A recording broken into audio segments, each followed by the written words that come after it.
સ્થાનિક સ્વરાજની સંસ્થાઓના પરિણામ આવી ગયા, તેનું લગભગ વિશ્લેષણ પણ થઈ ગયું. સીટ ટુ સીટ એટલે કે બેઠક ટુ બેઠક, સંસ્થા ટુ સંસ્થા વિશ્લેષણ પણ થયું.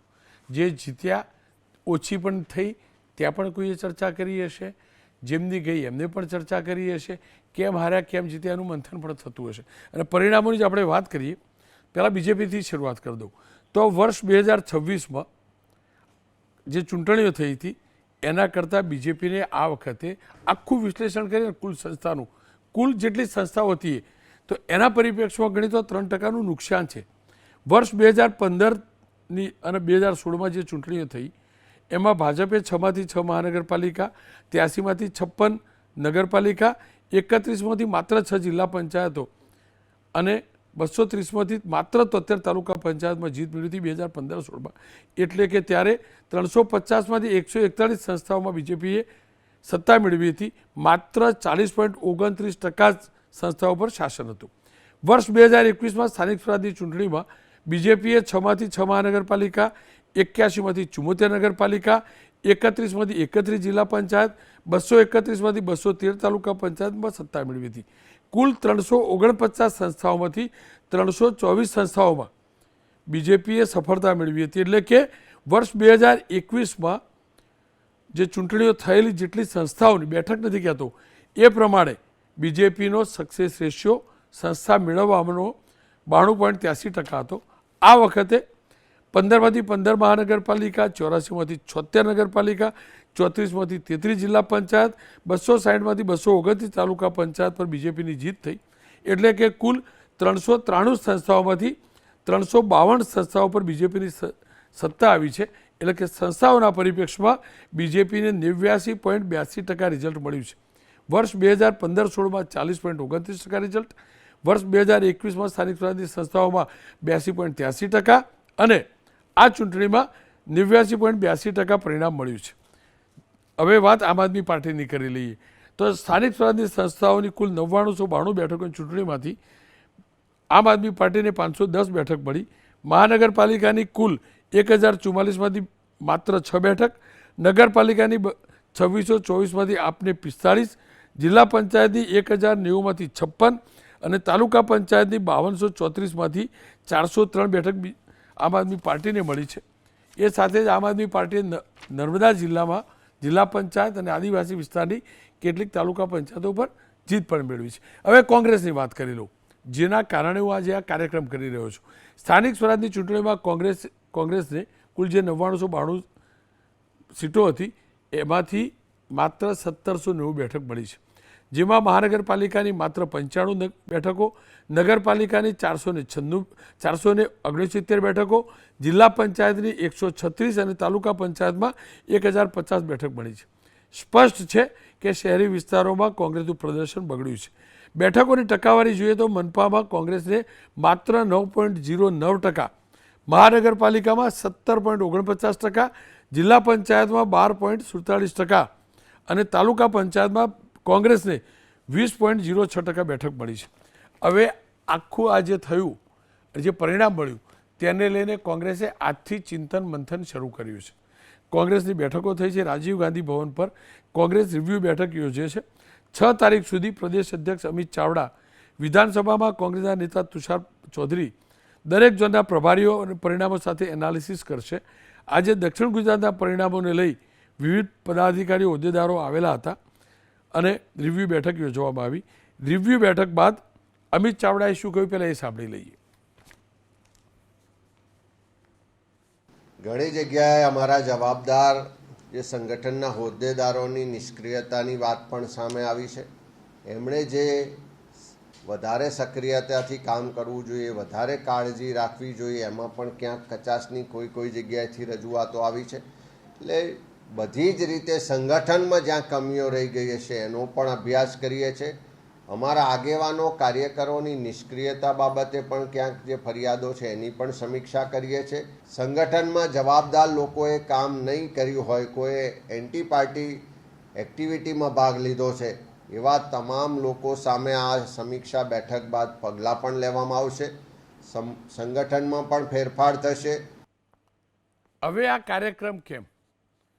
તો જ્યારે એક બાજુ આ બેઠક મળવા જઈ રહી હતી તો કોંગ્રેસના દક્ષિણ ગુજરાતના દિગ્ગજ નેતા, પ્રદેશમાં અનેકવાર પદ મહામંત્રી કે ઉપાધ્યક્ષ રહી ચૂકેલા એઆઈસીસીના મેમ્બર એવા ગૌરવભાઈ પંડ્યાએ સવારના સોશિયલ મીડિયા ઉપર એક પોસ્ટ કરી અને પોસ્ટની અંદર કોંગ્રેસના નેતૃત્વ ઉપર સવાલ ઉઠાવ્યા. એ લખાણ પણ હશે, ગ્રાફિકલી પણ હશે, એ પણ જોઈશું. અને એ પણ કહ્યું કે કોંગ્રેસ સુપ્રભાત, આજથી ગુજરાત કોંગ્રેસની બકરા શોધો ઝુંબેશનો પ્રારંભ અને 2027ના અંતનો પ્રારંભ. નામોશીને નિમંત્રણ આપનારાઓ પોતાની જ નામોશીના કારણ શોધવા તત્પર બનશે અને બેશરમીપૂર્વક હોદ્દા પર બની રહેશે. જય કોંગ્રેસ, આવું લખ્યું છે. હવે આ બકરા શબ્દ નવો આવ્યો, પણ રેસના ઘોડા અને લગનના ઘોડા કોંગ્રેસ ગુજરાત મોડલ સંગઠન બનાવવાનું હતું. એ મુદ્દે બકરા પહેલાં રેસના ઘોડા અને લગનના ઘોડા તો આવ્યો હતો. રાહુલ ગાંધીએ પોતે કહ્યું તે પણ તો સાંભળી લો.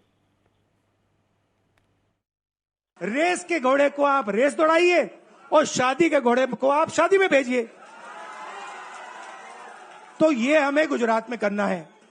जो रेस का घोड़ा है, जो तैयार है, दौड़ने के लिए तैयार है, उसको रेस में लगाना चाहिए. और जो हमारे शादी के घोड़े हैं, जो हैं वो हैं, उनको हमें शादी में बारात में नचा देना चाहिए. तो अब मेरा कहना है कि ये काम सीरियसली करना है. આ જ મુદ્દે ચર્ચા કરવા માટે વરિષ્ઠ પત્રકાર મનોજભાઈ મિસ્ત્રી પણ જોડાયા છે અને ગૌરવભાઈ સાથે મેં વાત કરી અને જાણવાનો પ્રયાસ કર્યો કે આ બકરાવાળું નવું આવ્યું શું. આવો જોઈ લઈએ સંવાદ. ગૌરવભાઈ, કોંગ્રેસે ચૂંટણીમાં જે હાર થઈ તેના કારણો શોધવા માટે બેઠક બોલાવી અને આ બેઠકને તમે આજે સોશિયલ મીડિયા પોસ્ટ કરીને બકરા શોધ અભિયાન ગણાવ્યું. તમે ખુદ કોંગ્રેસના નેતા છો, છતાં પણ આ પ્રકારની પોસ્ટ કરવા પાછળનું કારણ શું? એટલે મને બહુ આક્રોશ સાથે દુઃખ થયું કે જે લોકોની પ્રાથમિક જવાબદારી આ બધી હતી અને એ જવાબદારી અદા કરવામાં નિષ્ફળ ગયા છે, એ હવે શહીદ કરવાનું બકરા શોધે છે કે અમારી ભૂલ નહોતી, આ તો બીજાની ભૂલ હતી, આ ફલાણાની ભૂલ હતી, આ શહેર પ્રમુખની ભૂલ હતી, આ ત્યાંના સ્થાનિક આગેવાનોની ભૂલ હતી. એટલે આવી બકરા શોધવાની અને એને હલાલ કરવાની ઝુંબેશ શરૂ થઈ છે અને પોતે બહુ સારું કર્યું છે એવું બતાવવા માટે થઈને બકરા શોધે, એટલે મેં આ શબ્દનો પ્રયોગ કર્યો. ગૌરવભાઈ, તમારા નિશાને કોણ છે? તમે કોને આના માટે દોષિત માનો છો? સ્પષ્ટતા કરી દો. પ્રદેશ સમિતિના જવાબદાર પ્રમુખ સહિત તમામ જે લોકોને આ ચૂંટણી લડાવવાની જવાબદારી સોંપવામાં આવી હતી. સંગઠન સૃજન અભિયાન નામના એક સરસ મજાના નામના હેઠળની યોજનામાં જે લોકોને જવાબદારી સોંપવામાં આવી હતી, એ લોકો એ જવાબદારી અદા કરવામાં નિષ્ફળ ગયા છે. એટલે એને સ્પષ્ટપણે હું કંઈ છુપાવતો નથી. પ્રાથમિક રીતે પ્રદેશ પ્રમુખની જવાબદારી છે અને એ સિવાય તમામ જે હોદ્દેદારોની નિમણૂક કરવામાં આવેલી અને જે નિષ્ફળ ગયા છે એ લોકોનું નિશાન છે. ગૌરવભાઈ, સોશિયલ મીડિયા પોસ્ટ પછી તમે પત્રકાર પરિષદ કરી અને એમાં કોંગ્રેસના સંગઠનના ગુજરાત મોડેલનો પણ ઉલ્લેખ કર્યો અને એમ પણ કહ્યું પરોક્ષ રીતે કે સત્યાનાશ પડી ગયો છે ગુજરાતના કોંગ્રેસના સંગઠન મોડેલનો. સ્પષ્ટ કરો, તમે કહેવા શું માગતા હતા? એટલે ગુજરાતનું આ અમારું જે સંગઠન સૃજન અભિયાન છે એના હેઠળ નવી બધી નિમણૂકો કરવાનું નક્કી થયેલું અને એનો પાયલોટ પ્રોજેક્ટ ગુજરાતથી શરૂ થયેલો. પહેલી વખત બહારથી નિરીક્ષકો મોકલ્યા, બધાને સાંભળ્યા, બધાને મળ્યા અને ત્યાર પછી નિમણૂકો કરવામાં આવી અને પછી એ જ આખું મોડલ આખા દેશની અંદર એને ફોલો કરવામાં આવ્યું. હવે જે રાજ્યને પાયલોટ પ્રોજેક્ટ તરીકે આ યોજના હેઠળ મૂકવામાં આવેલું, ત્યાં જ જો એ નિષ્ફળ જાય અને આટલી બધી નામોશીભરી રીતે નિષ્ફળ જાય તો મને શંકા છે કે આ આખું જે અભિયાન આદરણીય ખડગેજી અને આદરણીય રાહુલજીએ જે શરૂ કરેલું એ તો જેને સોંપવામાં આવ્યું છે એ નિષ્ફળ જ બનાવવાના છે. ગૌરવભાઈ, તમે એમ પણ કહ્યું કે કોંગ્રેસનું ગુજરાતનું સ્ટ્રક્ચર ધ્વસ્ત થઈ ચૂક્યું છે. શું કારણ અને કેવી રીતે ધ્વસ્ત થયું છે? કેમ ધ્વસ્ત થયું છે? સ્ટ્રક્ચર આખું કોલેપ્સ થઈ ગયું છે રોનકભાઈ.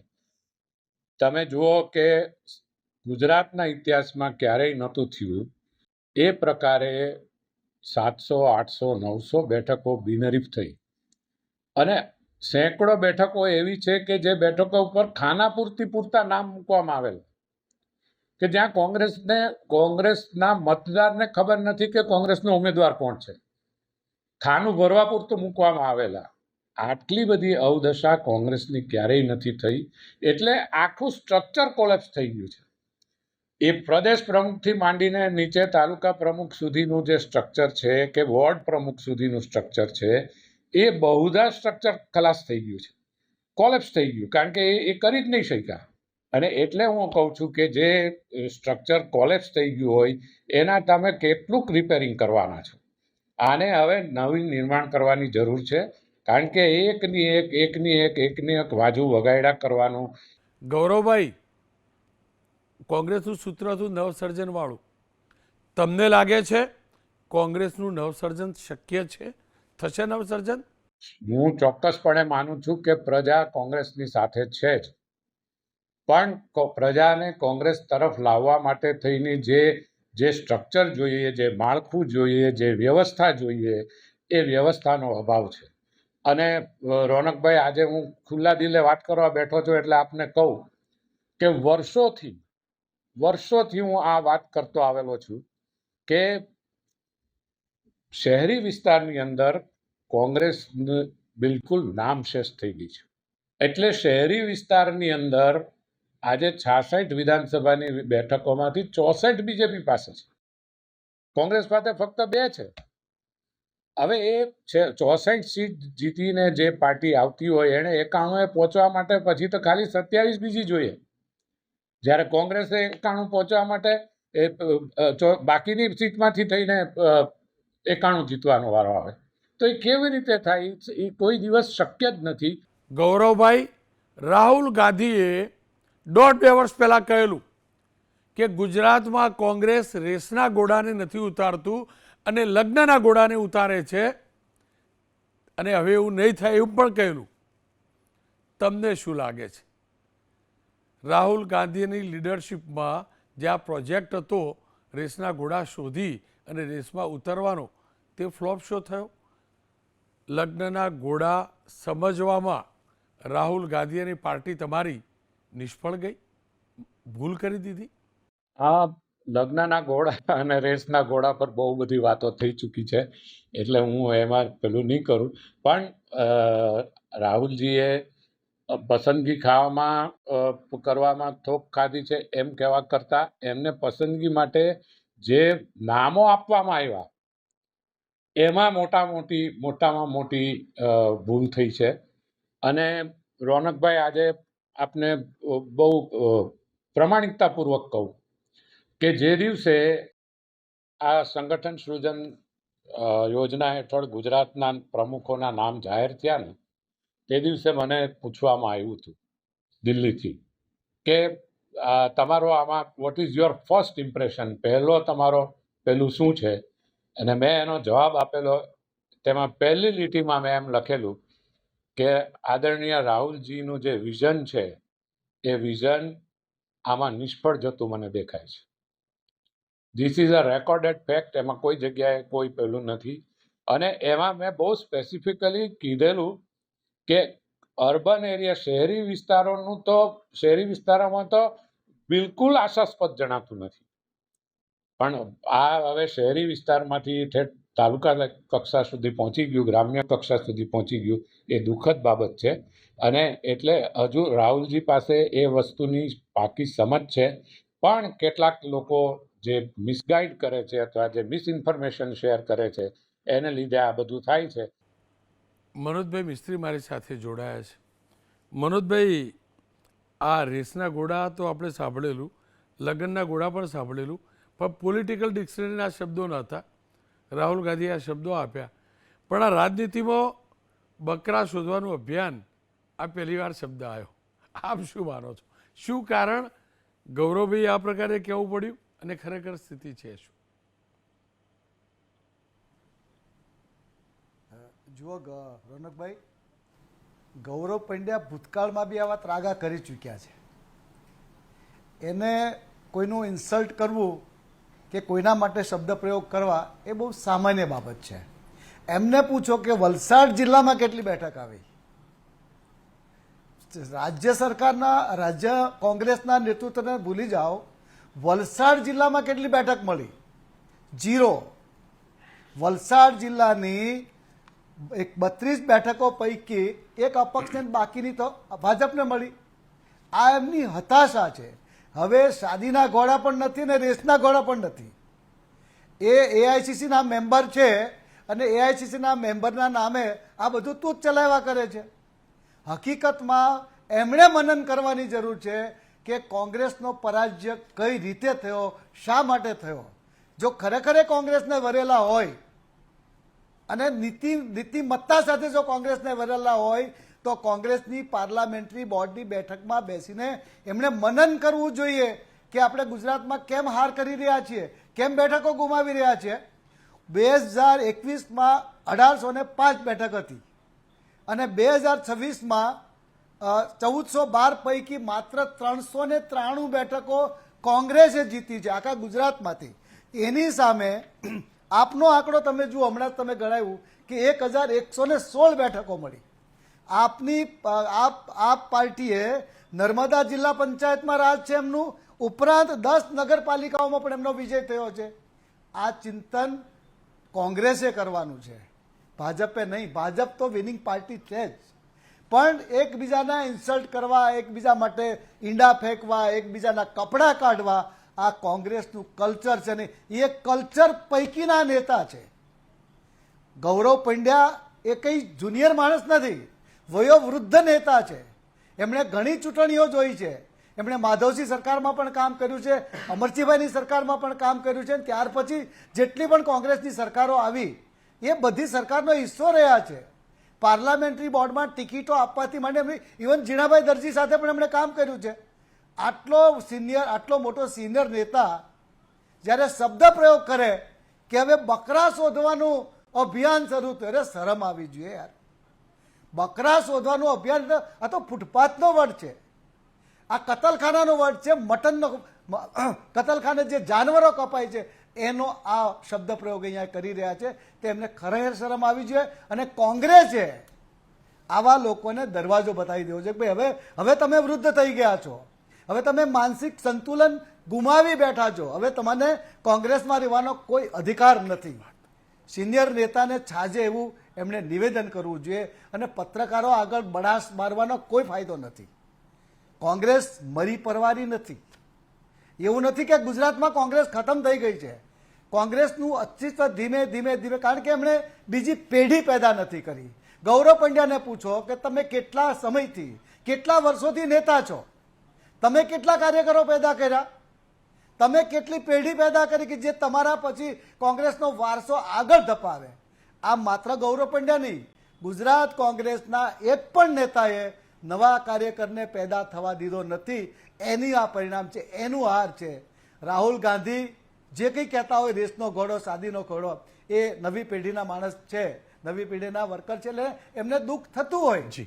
પણ આ જે જૂની પેઢીના જે લોકો બેઠા છે, કોંગ્રેસની ધરોહર બનીને બેઠા છે, કોંગ્રેસની માફક, કોબરાની માફક જે ચડાઈ કરીને બેઠા છે, એ લોકોએ વિચારવાનું છે કે અમે ગુજરાત કોંગ્રેસની નવી પેઢી કેમ પેદા કરાઈ નહીં, શા માટે નવા કાર્યકરો આવતા નથી. હમણાં થોડા દિવસ પહેલા બી કોઈ કોંગ્રેસમાંથી રાજીનામું આપી દીધું અને જોડાઈ ગયા આપમાં.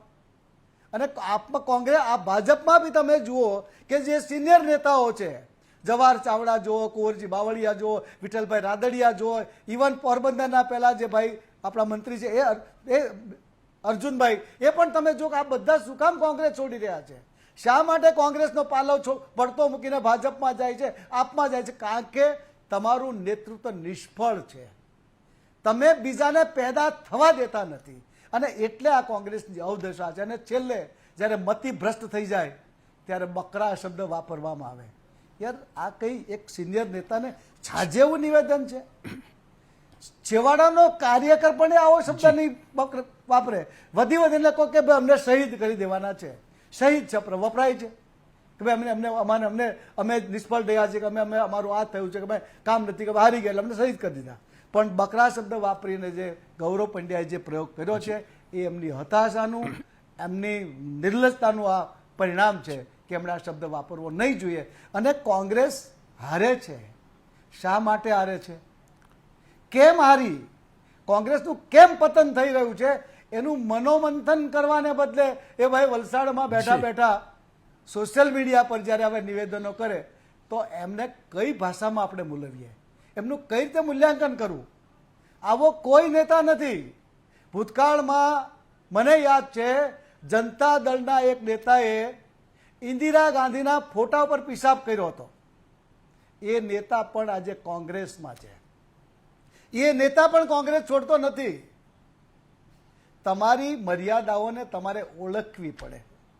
તમને એમ લાગે કે હવે હું એબલ નથી, હું શક્તિમાન નથી, તો તમે બીજા લોકોને લાવો. જેમ ભાજપમાં તમે જુઓ કે નવી આખી પેઢી આવી રહી છે અને નવી પેઢી એક વખત રાજકારણમાં આવશે ને તો એમનું જનૂન, એમની ઉત્કંઠાઓ, એમને એમાંથી 100માંથી કદાચ 50% નિષ્ફળ જશે, પણ 50 ચહેરા તો એવા લાવશે કે જેમને દેશ દાજ હોય, પક્ષ દાજ હોય, સામાજિક કામો માટેની દાજ હોય, સામાજિક કામો કરવાની ઈચ્છા હોય. પણ કોંગ્રેસનું પતન માટે બીજા કોઈ નહીં, કોંગ્રેસીઓ જવાબદાર છે અને ગૌરવ પંડ્યા જેવા નેતા જવાબદાર છે કે જે આવા ઘરમાં બેસીને આવા નિવેદનો કરે છે. અરે નીકળી પડો તલવાર લઈને.